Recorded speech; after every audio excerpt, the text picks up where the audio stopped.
अस्सलाम वालेकुम and welcome to my channel. आज हम बनाएंगे पिज़्ज़ा। उसके लिए मैं आपको पहले डो बनाना सिखाऊंगी। ये डो बहुत ही फ्लफ़ी और बहुत ही अच्छी बनती है। आप इसे ज़रूर ट्राई कीजिए। इससे मैंने 2 किस्म के पिज़्ज़ाज़ बनाए हैं, उसकी वीडियो भी मैं आगे लोड करूँगी। आप प्लीज़ काइंडली उसको भी चेक कर लें।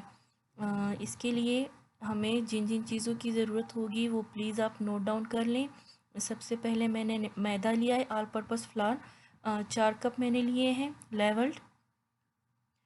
इसमें मैं तकरीबन 3 टेबलस्पून खुश्क दूध का पाउडर डाल रही हूँ। मैंने इसमें 3 टेबलस्पून खुश्क दूध का पाउडर फुल फैट डाला है। आप कोई सा भी ब्रांड ले सकती हैं। ये 1 टीस्पून नमक है और 1 टेबलस्पून पाउडर्ड शुगर है, यानी कि चीनी, पिसी हुई चीनी। इसको हम विस्क से अच्छी तरह से मिक्स करेंगे। इसके बाद हम इसमें एक अंडा, इसके बाद हम इसमें ख़मीर डालेंगे, यानी कि इंस्टेंट ईस्ट। ये मैं यहाँ पे 2 चाय के चम्मच यूज़ कर रही हूँ लेवल्ड। इसको मैंने इसमें विस्क की मदद से मिक्स कर लिया है। अब हम एक अंडा लेंगे और अंडा भी इसमें मिक्स करेंगे और इसमें तकरीबन 3 टेबलस्पून ऑलिव ऑयल या फिर नॉर्मल वेजिटेबल ऑयल हम यूज़ करेंगे। अगर ऑलिव ऑयल हो तो वो बेस्ट है। अब हम इसको पहले विस्क की मदद से मिक्स करेंगे।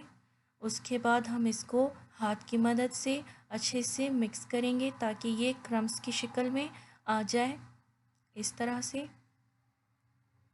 ये अच्छे से क्रम्स की शक्ल में आ गया है।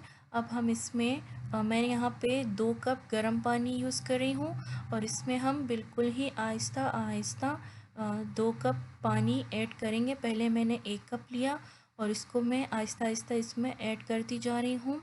ये ख्याल रखिए कि पानी बहुत ज़्यादा गर्म नहीं होना चाहिए।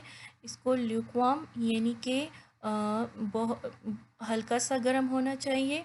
आप जब पानी गर्म करें तो उसमें अपनी एक उंगली फिंगर टिपोकर देख लें। अगर उसमें जलन ना हो तो इसका मतलब है कि पानी का टेम्परेचर ठीक है। जब आप इसमें गर्म पानी डालती हैं तो इसमें जो यीस्ट होता है वो बहुत ही ज़्यादा एक्टिवेट हो जाता है और उससे उसका टेस्ट ख़राब हो जाता है और इसमें बहुत ही खट्टा सा टेस्ट आता है। हम इसको अच्छे से गर्म पानी की मदद से गूँधेंगे। इस स्टेज पे हम इसे बिल्कुल ही नरम गूँधेंगे। अगर ये नरम भी हो जाए इस स्टेज पे तो कोई बात नहीं। ये जितना नरम डो होगा आप देख सकती हैं कि ये इतना नरम है और ये हाथ से चिपक भी रहा है। हम इसको पानी डालते हुए गूँध रहे हैं मुसलसल, तो इसको हम नरम ही रखेंगे, सख्त नहीं करना। अगर डो सख्त बनाएंगे तो पिज़्ज़ा भी हमारा अच्छा नहीं बनेगा। अब हम इस पे पानी लगाएंगे, ऊपर से गर्म पानी हम हाथ पे लगाएंगे और इसको गीला करेंगे और इसको किचन टॉवल से लपेटकर तकरीबन आधा घंटा सेट होने के लिए रखेंगे। अब हम एक सरफेस को डस्ट करेंगे खुश्क मैदे से, और जो हमने एक राइस दिया था इसको आधे घंटे के लिए मैंने इसको छोड़ दिया था और आधे घंटे बाद ये इतना राइस हो गया था। अब हम हल्का सा इस पे फ्लोर यानी कि मैदा छिड़केंगे और इसको हल्के हाथों से ऐसे करके नीट करेंगे यानी कि गूंदेंगे और इसको बिल्कुल स्मूथ डो की शक्ल में लेकर आएंगे। इसको सख्त नहीं गूंदना, हल्के हाथों से ही ऐसे करके 4 से 5 मिनट गूंद लेना है।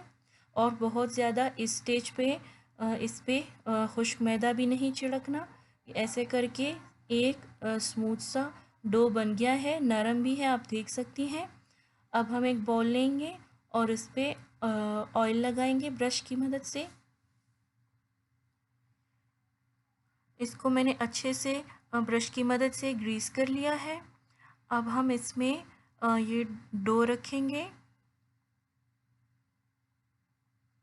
डो के ऊपर भी हम हल्का सा ऑयल लगाएंगे ब्रश की मदद से। अगर ब्रश ना हो तो कोई बात नहीं, हाथ की मदद से भी आप लगा सकती हैं। इस तरह से हम हल्का हल्का ऑयल लगाकर इसको ढक कर रखेंगे। अगर गर्मियाँ हो तो ये 1 घंटे में ही फूल जाता है, लेकिन आजकल मौसम सर्द है तो इस वजह से ये इसको मैं तकरीबन 2 से 3 घंटे तक रखूँगी। इस तरह कवर करके गरम जगह 3 घंटे बाद आप यहाँ पे देख सकती हैं कि ये कितना ही अच्छा सा फूल गया है। और इसको जब हम पिज़्ज़ा बनाएंगे तो इसको बहुत ही ज़्यादा दबा दबा कर नहीं बनाना। अगर आपको मेरी ये वीडियो अच्छी लगे तो please subscribe to my channel and like my video.